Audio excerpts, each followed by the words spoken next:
Свет пасля Мюнхену. Які лёс рыхтуецца для Беларусі? Мір праз моц. Якой будзе новая сделка паміж ЗША і Беларусю?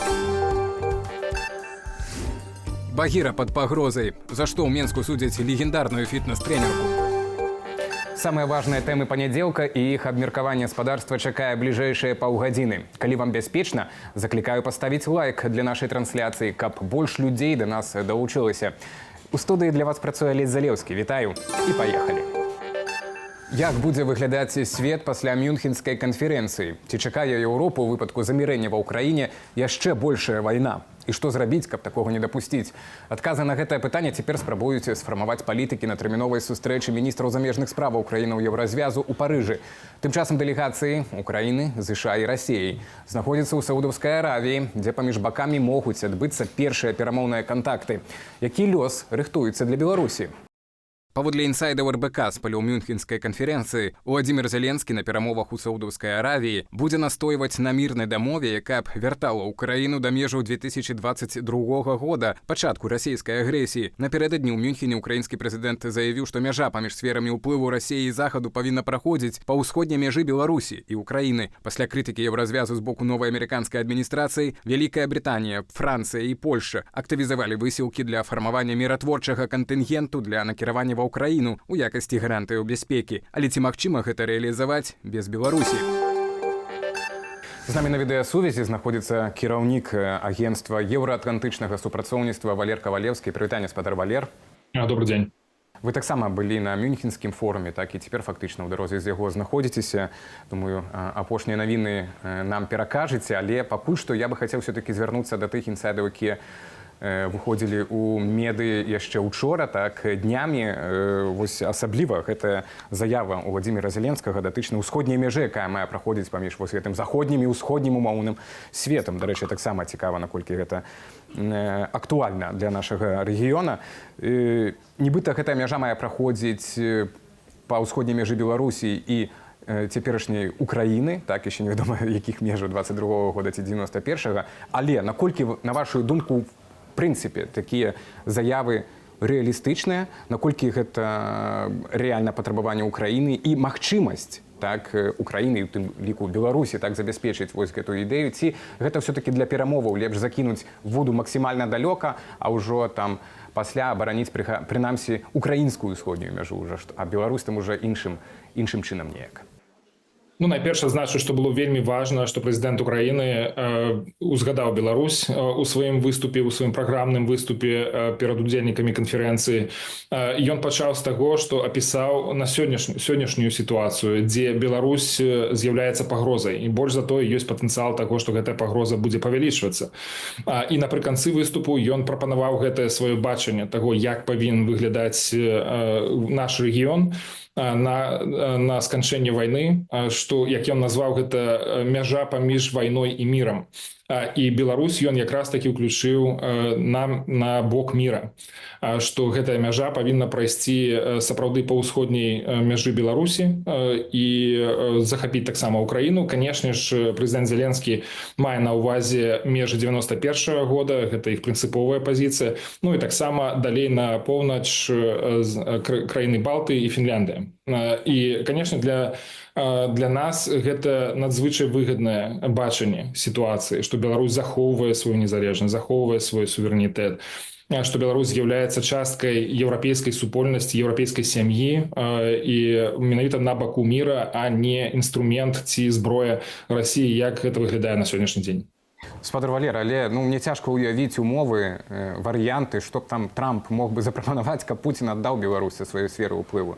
Гэта ж проста немагчыма. І я не бачу такіх, гэта фантастыка. Як вы ацэньваеце гэта? Гэта фантастыка, але тая фантастыка, якая забяспечвае нашы інтарэсы захавання Беларусі як незалежнай суверэннай краіны. І мы да гэта імкнемся ўвесь гэты час. І так, гэта вельмі складаная задача. І калі казаць пра той фармат, які на сённяшні дзень прапануе Пуцін і Трамп, менавіта двухбаковае вырашэнне вайны, заканчэнне гэтай вайны, то сапраўды існуе небяспека таго, што Беларусь можа апынуцца сярод найважнейшых інтарэсаў Расіі. Але калі казаць пра сапраўдны фармат, які забяспечыць устойлівы справядлівы мір для Украіны, там, дзе будзе удзельнічаць Еўропа, не толькі еўрапейскі звяз, але таксама і Великабрытанія, напрыклад, то такі фармат не дазволіць гэтаму здарыцца, не дазволіць таму, што Беларусь стане часткай сферы ўплыву ці ўвогуле тэрыторыі Расіі. Таму з нашага боку мы таксама настойваем на тым, каб Еўропа удзельнічала ў гэтых перамовах, бо Еўропа вельмі добра разумее, што такое сфера ўплываў Расіі. Еўропа гэта не толькі Францыя ці Великабрытанія ці Германія, гэта таксама і краіны ўсходняй Еўропы, якія занадта добра ведаюць, што гэта такое апынуцца ў сферы ўплыву Расіі. Спадар Валер, ну акурат у гэтай хвіліны адбываецца паседжанне, ці вось мае адбыцца паседжанне, бо я толькі ведаю, што Радослаў Сікорскі, польскі міністр замежных спраў, толькі вылецеў якраз в Париж, дзе маюць кіраўнікі Міністэрства замежных спраў і Еўразвязу абмеркаваць свае крокі па выніках гэтай канферэнцыі, у тым ліку і з накіраваннем міратворчага кантынгента. Пра гэта ўжо раней Великабрытанія заявіла, Францыя, Польшча далучаецца таксама да гэтага. То бок вось яно магчымая роля Еўропы у развязанні гэтага канфлікту, і пра гэта таксама прадстаўнікі адміністрацыі Дональда Трампа казалі, што Еўропа больш павінна ангажавацца ў вырашэнні гэтага канфлікту. Окей, ці магчыма вырашыць гэты канфлікт і забяспечыць тыя гарантыі бяспекі нават еўрапейскім войскам на тэрыторыі Украіны без удзелу ў гэтым Беларусі? І якая Беларусь тады павінна быць для таго, каб гэты сцэнар быў рэалізаваны? Вельмі складана сёння бачыць, якую ролю можа адыграць афіцыйная Беларусь ці дэмакратычныя сілы Беларусі ў гэтым працэсе. Суб'ектнасці няма. Лукашенко ўсё ж такі не з'яўляецца нейтральнай фігурай. Лукашенко цалкам падтрымлівае Расію ў гэтым канфлікце.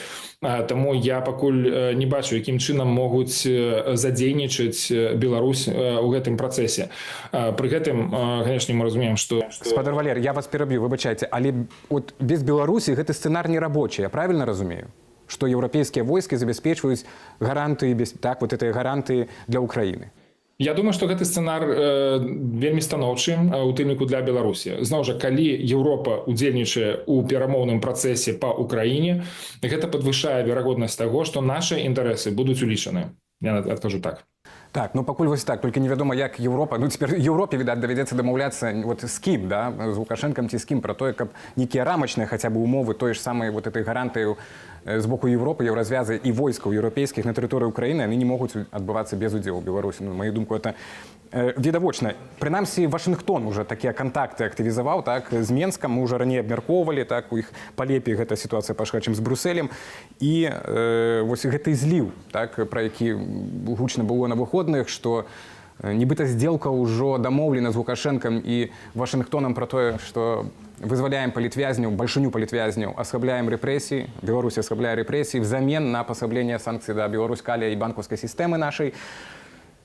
Гэта з самога зліву вынікае, што сам факт сустрэчы такой з Лукашэнкам быў, ці прынамсі з беларускімі ўладамі. То бок мы не сумнеемся ў тым. Але вось чым яны скончыліся, гэтыя перамовы, на вашу думку?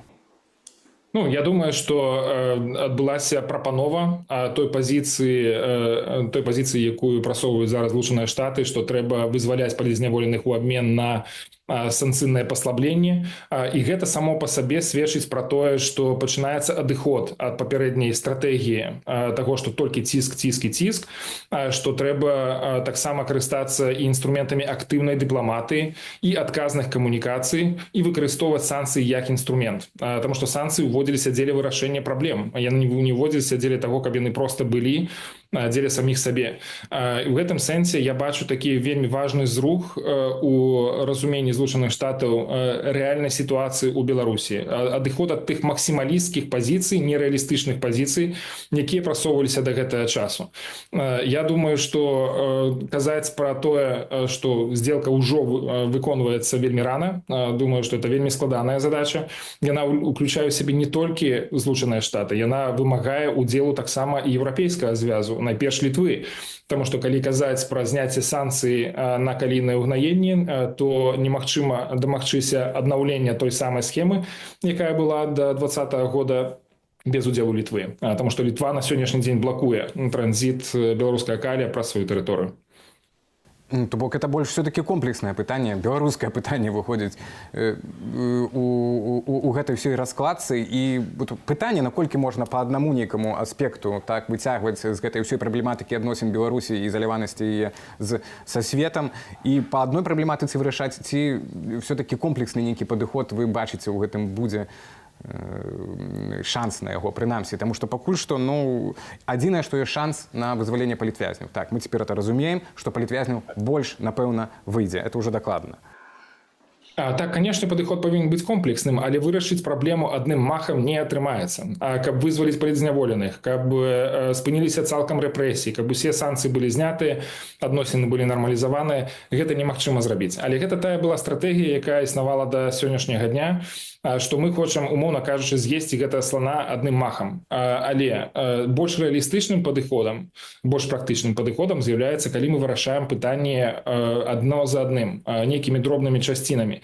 І ў гэтым сэнсе пытанне вызвалення палітычных зняволеных з'яўляецца найбольш такой гнуткай сферай, бо проста спыніць рэпрэсіі, якія з'яўляюцца часткай рэжыма, якія з'яўляюцца часткай рэцэпта выжывання рэжыма на сённяшні дзень немагчыма. Ці вырашэнне праблемы пагрозы незалежнасці Беларусі. Гэта вельмі аб'ёмная, вельмі складаная задача, якую практычна немагчыма вырашаць на фоне вайны Расіі і Украіны. Таму мы ў сваёй групе, у сваім партнёрстве з Вольгай Гарбуновай, з Тацянай Хоміч вырашылі акцэнтаваць сваю увагу менавіта на вызваленні палітычных зняволеных, якая з'яўляецца практычнай, зразумелай, вымяральнай і рэалістычнай задачай. А мир, это уже адыходзячы ад Беларусі, так, вяртаючыся да падзей, которые цяпер в Парыжы адбываюцца, у Саудаўскай Аравіі, так, дзе ўжо там украінская дэлегацыя нібыта нават таксама знаходзіцца апроч расійскай і амерыканскай. Мир, на вашу думку, Мюнхенская канферэнцыя наблізіла ў нашым рэгіёне? Я думаю, што тыя падзеі, якія адбыліся на самой Мюнхенскай канферэнцыі, гэтаму спрыялі. Найперш я скажу пра выступ віцэ-прэзідэнта Злучаных Штатаў, які стаў такім вельмі сур'ёзным халодным душам для украінцаў, для еўрапейцаў, якія зразумелі, што трэба найперш разлічваць на свае сілы і дамагацца таго, каб іх пазіцыя была улічаная.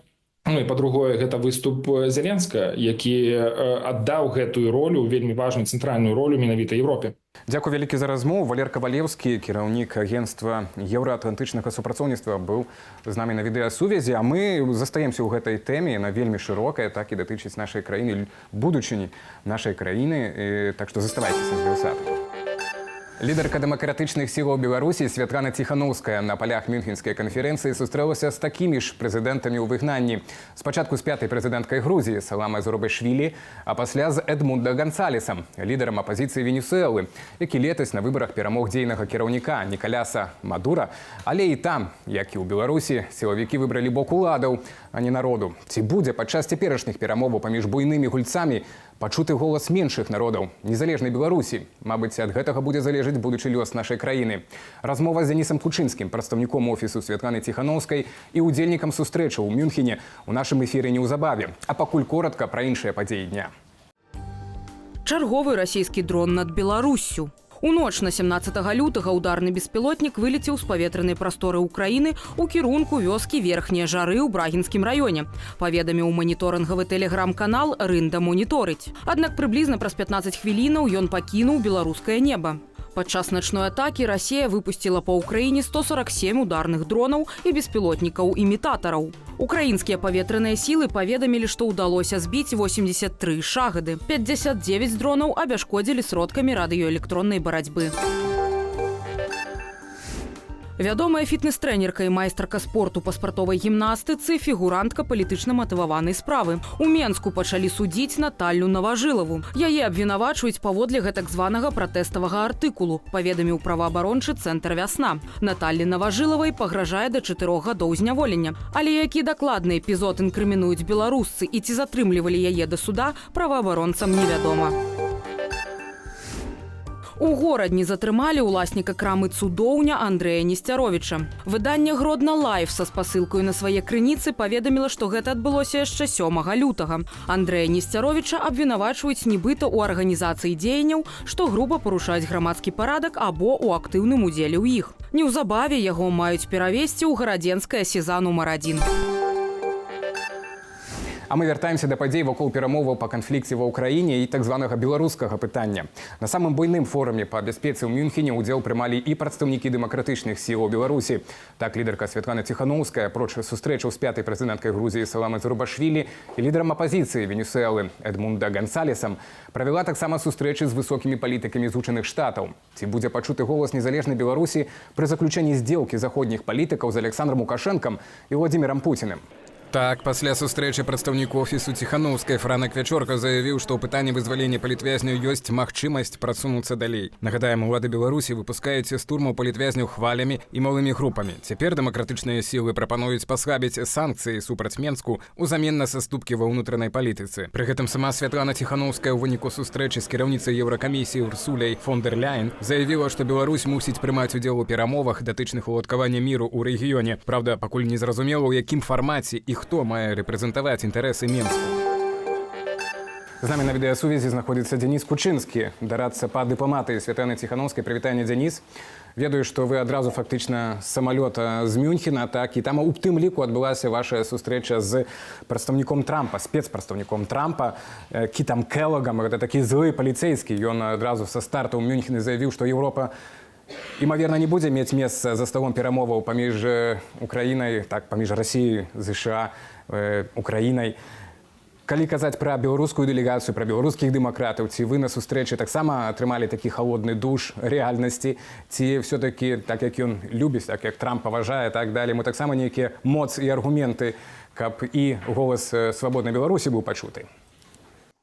Безумоўна, мы на гэтай сустрэчы і на іншых сустрэчах, як з амерыканскімі кангрэсменамі, зрэшты з лідарамі і сенату і палаты прадстаўнікоў у кангрэсе ЗША падымалі гэтае пытанне, каб пытанне міру, мірных перамоваў па ўкраіне, каб яны, безумоўна, таксама краналі і Беларусь, таму што менавіта тое, што Святлана Ціханаўская даносіла генералу Келлагу, што для ўстойлівага міру неабходная дэмакратычная і свабодная Беларусь без расійскіх войскаў, без расійскага ўплыву. Вось, таму гэта быў, безумоўна, адны з такіх найважнейшых месаджаў. Мне здаецца, што ў гэтым ёсць пэўнае разуменне таксама з амерыканскага боку, безумоўна, з еўрапейскага, таму што тут мы кажам пра бяспеку ўсяго рэгіёна. І гэта тычыцца і Беларусі, гэта тычыцца і Малдовы.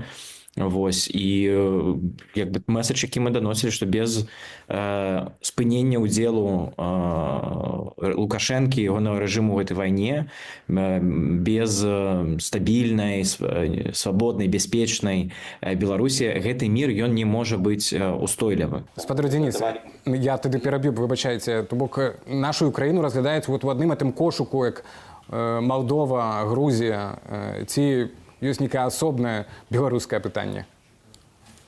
Ну, калі мы кажам спецыфічна па пытанні перамоваў па ўкраіне, то, безумоўна, разглядаецца весь рэгіён. Але зразумела, што Беларусь адыгрывае тут асобную значную ролю, што насамрэч Беларусі ляжыць адзін з ключоў да вырашэння гэтай праблемы. Асабліва, калі паглядзець на нашу геаграфію, на межы з краінамі НАТО, з Украінай, уласна, з тым, як карыстаецца зараз беларуская тэрыторыя, беларуская вытворчасць для падтрымкі гэтай жудаснай вайны і агулам іншых аўтарытарных і дыктатарскіх рэжымаў ва ўсім свеце. Таму зразумела, што Беларусь тут стаіць з аднаго боку асобна, але так, калі мы кажам пра пытанне рэгіёну, пра бяспеку рэгіёну, то яно разглядаецца таксама і шырэй. Вяртаючыся да Кіта Келлага, у выніку, што ён вам сказаў, і ці вось гэты псеўдазліў, не зліў, так, пра магчымую сустрэчу намесніка памочніка дзяржсакратара ЗША з Александром Лукашэнкай, там, кіраўніком КРДБ Церцелем, пра тое, што нібыта вось гэта была прапанова зроблена Вашынгтонам, адмена санкцыяў датычна беларускай, але і банкаўскай сістэмы за паслаблення рэпрэсій, выпуск вялікай часткі палітвязняў. Гэта ідэя Келлага, гэта іх новы падыход, ці як будуць гэты ключ шукаць і адкрываць Беларусь заходнія вашыя партнёры? Так, на сустрэчы з Келагам спадарня прэзідэнт падзякавала спадару Келагу і адміністрацыі Трампа за вызваленне палітвязняў, які зараз адбылося на мінулым тыдні. Асабліва такім у кантэксце стратэгіі прэзідэнта Трампа пра мір праз моц. Таму мы працягваем наладжваць даверлівыя стасункі з адміністрацыяй, у тым ліку з камандай Келага, з камандай дзяржсакратара Рубіо, з дзярждэпартаментам. Мы каардынуем дзеянні, пастаяннай камунікацыі. Я не магу агучваць зараз усе дэталі, але што важна адзначыць, па пытанні палітвязняў, мы працуем над комплексным рашэннем крызісу у Беларусі. Па прынцыпе, нічога пра Беларусь без беларусаў. Таму вызваленне усіх палітвязняў, і гэта, дарэчы, было адзначана у камунікацыі дзяржсакратара Рубіо пасля гэтых вызваленняў, што 1300 болей палітвязняў павінны быць вызвалены. Яно мусіць спалучацца з спыненнем усіх рэпрэсій и со сменой контексту. То бок это не фейк, спадар Денис, это не фейк, это не некий специальный злив там службаў, каб, не ведаю, аднаго з бакоў, каб сарваць падобную сделку. То бок гэта фактычна вось той трек, назовем это так, вот теперь это адбываецца, гэты працэс. Мы постоянно коммуницировали. Я не ведаю там про злив ці про трек, это, напэўна, не для мяне пытанне. Але могу пацвердзіць, што мы размаўляем з амерыканскім бокам, з адміністрацыяй Трампа па розных варыянтах спынення рэпрэсій у нашай краіне, вызвалення ўсіх палітвязняў. І таксама транзіта ўлады, таго, каб наша краіна не ўдзельнічала у вайне супраць Украіны. Таму, зноў-такі, гэта комплекснае рашэнне, мы над ім працуем і будзем глядзець на дэталі і на тое, што можа атрымацца. Ну так, рашэнні ці прапановы могуць быць комплексныя, але прымацца яны другім бокам ці іншымі бакамі могуць быць паасобку ці не все. Але тут вельмі важна, і зноў-такі прынцып нічога пра Беларусь без беларусаў. Мы каардынуемся з адміністрацыяй. Бок вы в працэсе. Да, мы ў пастаянным кантакце, я думаю, это было бачна таксама па сустрэчах і ў Мюнхене, таксама па той сустрэчы, якую мы мелі ў Вільні са спадаром Смітам. Таму паглядзім, зразумела, няма ніякіх там гарантый ці рашэнняў, але зноў-такі, пакуль не ўсе дэталі могуць быць агучаны, мы працуем над рознымі варыянтамі, глядзім, што можа адбыцца, але зноў-такі вельмі важна, падкрэслю яшчэ раз, і гэтыя вызваленні, які зараз адбыліся, яны адбыліся сапраўды дзякуючы ціску, то бок гэта сапраўды моц, мір праз моц. І мы працягваем далей камунікаваць і шукаць варыянты менавіта для того, каб не адбывалася новых рэпрэсій і былі вызвалены ўсе беларускія палітвязні. Так, Денис, з гэтым зразумела. Вось калі вяртаючыся да таго, што вы кажаце, так, што это не толькі палітвязні, гэта таксама транзіту ўладаў, уласна да патрабаванняў, назовем это так, ці прынамсі рамка вашых патрабаванняў, дэмакратычных сіл у Беларусі датычна гэтага перамоўнага працэсу, уключае, памятаю, раней это былі таксама і свабодныя выбары. Наколькі вы цяпер бачыце шырокую гэтую магчымую рамку, у якую могуць і быць таксама задзейнічаны той же самы афіцыйны Менск, так это назовем, ці той другі бок улады? Мы бачым зараз, што сапраўды зразумела, што не вельмі такая ёсць неяснасць агульная, што будзе адбывацца ў гэтым годзе пасля Мюнхенскай канферэнцыі, ёсць шмат да гэтага пытанняў, але мне здаецца, што так ці іначай гэты год можа адкрыць акно да магчымасцяў. І там, скажем, пытанні нацыянальнага дыялогу, транзіта ўлады, правядзення новых свабодных выбараў, безумоўна, пра іх трэба думаць, пра іх трэба глядзець на такія варыянты, як это можа адбывацца. І сапраўды, мне здаецца, што это вакно магчымасцяў, яно можа быць адкрытым. Таму трэба быць для этого падрыхтаваным. І тут вельмі важна зноў-такі працягваць гэты дыялог. Так, я уже так зразумеў, што вось это мир праз моц, беларускія ДМ-сілы впісались в этот падыход, стратэгію, Злучаных Штатаў, і вы таксама мелі сустрэчы з падобнымі групамі палітычнымі з Грузіі, прэзідэнткай 5-й Грузіі і з лідарам апазіцыі Венесуэлы. Вось гэтыя сустрэчы у кантэксце таксама апасенняў многіх еўрапейскіх палітыкаў пасля Мюнхена, што зараз тут Амерыка паверх галоваў еўрапейскіх краінаў, да, паверх вось маральнай палітыкі, так, якая там была 90-е нулевыя, квітнела так у нашым рэгіёне.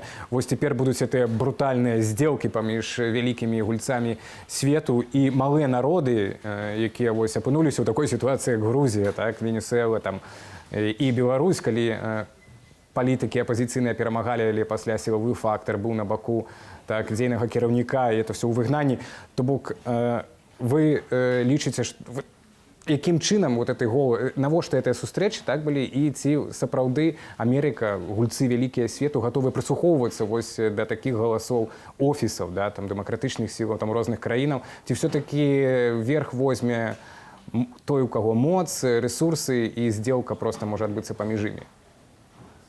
Думаю, пачну з канца наконт моцы і вось гэты мір праз моц. Безумоўна, важна паказваць і як бы з нашага боку беларускіх дэмакратычных сіл, беларусаў, там іншых краін, Еўропы. Я думаю, што адзін з такіх месаджаў, што Еўропа таксама стаць мацнейшай як саюз, як звяз і таксама як асобныя краіны. Вось, таму это сапраўды адзін з такіх, скажем, take-aways, да, з этой мюнхенскай конференцыі. І у нас, у беларускага народа, у беларусак ёсць гэтая моц сапраўды, і таму мы мусім гэтым апеляваць. Вось. Што тычыцца сустрэчаў з легітымнай прэзідэнткай Зурабашвілі і таксама з абраным прэзідэнтам Гонсалесам, безумоўна, калі аб'ядноўваць нашы галасы, то яны будуць гучаць мацней. І гэта была адна з тэмаў дыскусіяў, як з прэзідэнткай Зурабашвілі, так з прэзідэнтам Гонсалесам, як мы можам разам працаваць і вывучыць адзін кантэкст адзін аднаго, але таксама паказваць супольную супрацу, супольную праблему, корань гэтай праблемы, паказваць, што калі ёсць вось гэтая вось зла, якая аб'ядноўваецца, да, ёсць это ад Венесуэлы, там ад Каракаса да Менска, да зноў-такі Ірана, Паўночнай Карэі і так далей, Масквы, безумоўна, то мы будзем адказваць таксама агульным такім голасам. І з Венесуэлай прамаўлялі, як беларускае пытанне можна больш падсвяціць у цэнтральнай, у лацінскай Амерыцы. Гэта важна для агульнай падтрымкі в ОАН і наогул у глобальным кантэксце. З Грузіяй таксама прамаўлялі супольную все ж таки еўрапейскія нашы чаканні і барацьба за еўрапейскую супольную будучыню. Вось, таму гэта былі вельмі добрыя сустрэчы. Што важна адзначыць, першыню, это была першыню была сустрэча вось такая білатэральная, паўнавартасная, як з прэзідэнткай Зурабашвілі, так і з абраным прэзідэнтам Гонсалесам. Вось, мы спадзяемся далей працягнуць вось якраз такі працу такім па супольнай адвакацыі. Мы бачым, што першыя сігналы, калі казаць пра Венесуэлу і калі казаць пра Грузію, яны былі досыць моцнымі, таму што абраны прэзідэнт Гонсалес быў у Вашынгтоне не так даўно, чи да інаўгурацыі, але пасля выбараў. Ён быў прыняты і спікерам, рэспубліканскім спікерам парламента Джонсонам і Рубіо. Зурабашвілі прысутнічала на інаўгурацыі і таксама мела кароткую сустрэчу з прэзідэнтам Трампам у Парыжы, у Нотр-Даме. Таму мне здаецца, што тут якраз такі у нас ёсць магчымасці, калі мы будзем прамаўляць разам з Грузіяй, разам з Венесуэлай пра тое, што вось гэта агульнае зло, яно таксама мусіць, на яго мусіць быць такі агульны супольны адказ. Дзякуй вялікі за размову. Дзяніс Кучынскі, дарадца па дыпламаты Святланы Ціханаўскай, быў з вамі на відэасувязі. Мы абмяркоўвалі апошнія сустрэчы Святланы Ціханаўскай з высокімі амерыканскімі палітыкамі і еўрапейскімі на Мюнхенскай канферэнцыі па выніках яе і пра шансы беларускіх дэмакратычных сілаў прымаць удзел у перамоўных працэсах па нашаму рэгіёну. А мы пераходзім да іншых. Калі вам бяспечна і вы яшчэ не паставілі лайк нашай трансляцыі, заклікаю гэта зрабіць цяпер. Яшчэ больш навінаў можна знайсці ў нашым тэлеграм-канале, на які вы можаце перайсці праз QR-код на вашых экранах. А таксама не забывайцеся зазіраць і на нашу інтэрнэт-старонку belsat.eu. Мае калегі з праграмы онлайн падрыхтавалі агляд найцікавейшых матэрыялаў сацыяльных сетак.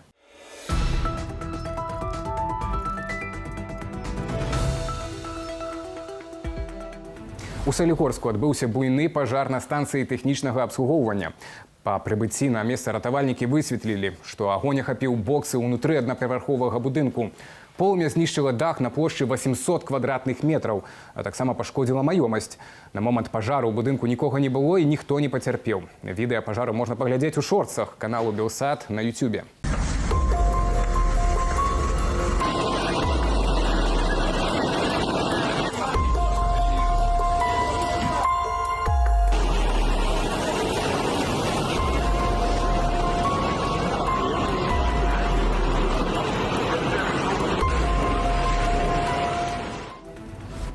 Гэты чароўны Хаскі, сапраўдны майстар косплею, мог бы зрабіцца зоркаю любога анімэ-фестывалю. У яго адразу некалькі касцюмаў з анімэ Наруто, і ён, падобна, выдатна ужыўся ў ролю. На сабаку не проста надзяваюць уборы, а ён з задавальненнем пазуе, дэманструючы сапраўдны акторскі талент. Кранальнае відэа можна паглядзець у інстаграме Белсату.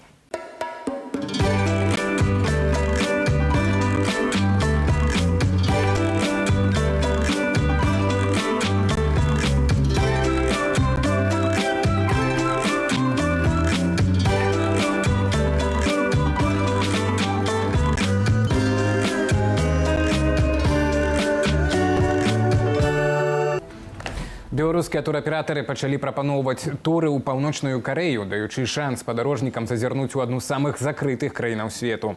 У праграме экскурсіі па Пхеньяну, знаёмства з мясцовымі славутасцямі і вячэры са стравамі традыцыйнай паўночна-карэйскай кухні. На гэтым у мяне ўсё. Зычу спадарству ўдалага вечара і беражыце сябе.